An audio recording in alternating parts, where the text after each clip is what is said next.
a water hoses turn us around. We aren't going to let any injunction turn us around. We're not going to let any gag orders. The gag orders are going to stop. We're not going to let any gag orders stop us from getting this message out. I'm going to introduce Gabrielle. She works with Jesse Epps, and she's going to give a little bit of a background on who Jesse is, and then Jesse will speak. Good afternoon, everyone. It's such a privilege and an honor to be here. Many of the issues that people have already spoken of, I've experienced several of them, so I'm not just here as someone to speak and to introduce Mr. Epps. I'm someone who's personally been affected, just as all of you are.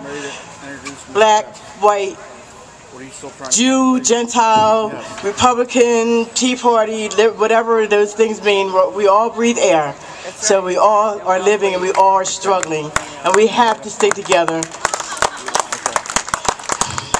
Dr. Jesse Epps is the founder and president of Neighbors Uniting American Families, and he is a man that has seen the civil rights movement from its very beginnings, working closely with Dr. Martin Luther King. Mr. Jesse Epps has spent more than 50 years, longer than I've been alive, fighting for and defending the rights and conditions of all working men and women. He began his professional labor experience working for the International Union of Electrical Workers at Local 320 in Syracuse, New York, where he served as chief steward and as an executive board member on the educational and civil rights committees. Mr. Epps was an advisor to both President John F. Kennedy and Lyndon B. Johnson. He advised the White House, yes, that's a word they would put. He advised the White House on the participation of young people, students, and minorities, both in the Democratic Party and in the government in general. With Vice President Herbert Humphrey. Is Herbert Hubert Humphrey? Okay, I was right. Herbert Hubert Humphrey. I was right. Serving as co-chairperson, this team of advisors assisted President Johnson in navigating and productively involving students and minorities in the governmental process during those turbulent and struggling social and political times. Mr. Epps has been privileged to have had a true helpmate in this movement, his wife, Dr. Martha Epps, with an earned doctorate, PhD, serving many years as the Assistant Dean of the College of Nursing at Howard University in Washington, D.C. Mrs. Epps went on to found an organization, Society Doctors. Society Doctors' main purpose was to encourage young ladies, specifically, to rise to the apex of their profession and earn their PhD in that particular field. Okay, all right. All right. We want to make sure, we'll get you back, but we want to make sure you hear from Jesse. Real quick, Jesse was the individual who brought Martin Luther King to Memphis. He was heading up the sanitation strike in Memphis, recently inducted into the Civil Rights Hall of Fame, and his message is very relevant to what we're all doing here today. Please welcome Jesse Epps.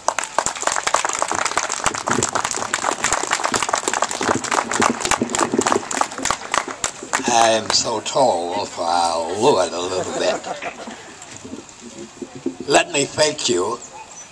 And the young man that spoke before me took my notes and made his speech.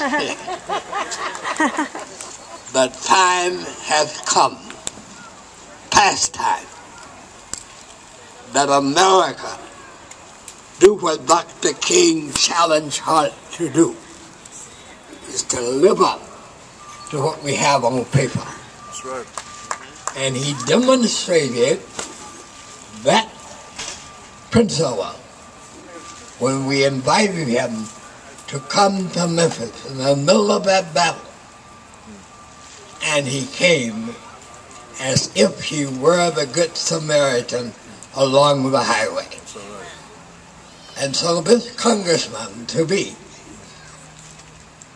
is going to be that Samaritan here in this area. Let's give him a hand. That's beautiful. My good friend, the time is past that we look at ourselves, as the sister said before me, my little daughter here.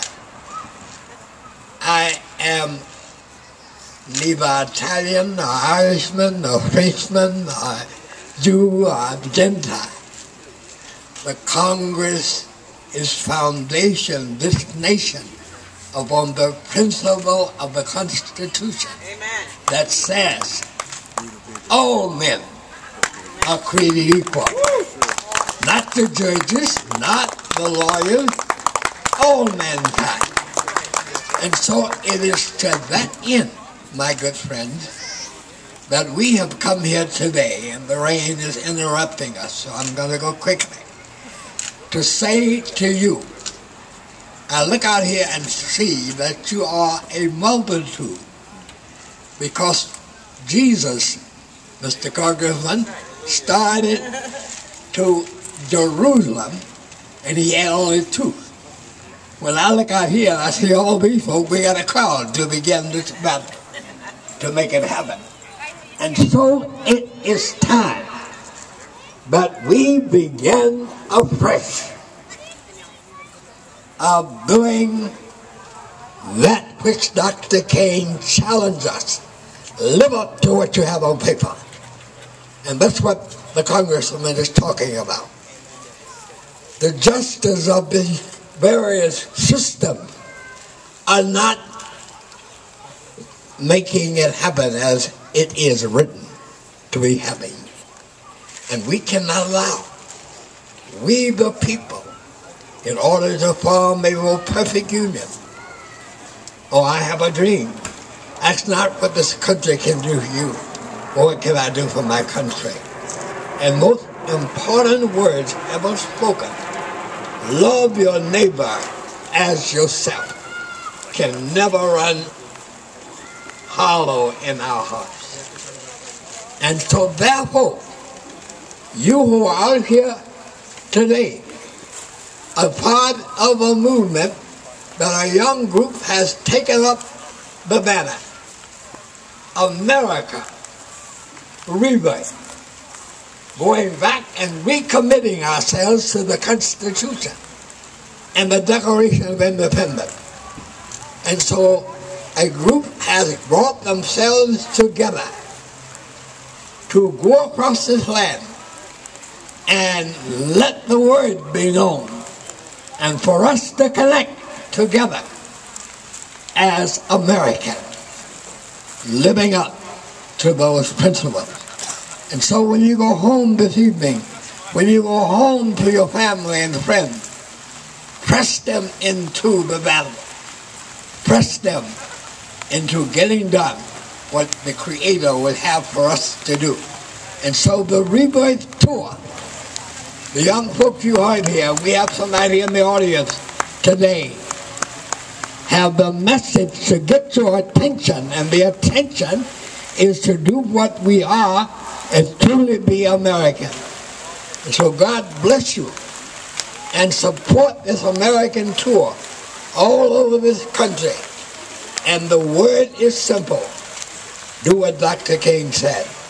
Live up to what we have on paper, which is the Constitution and the Declaration of Independence, and that applies to all of the judges and all of the courts across this land.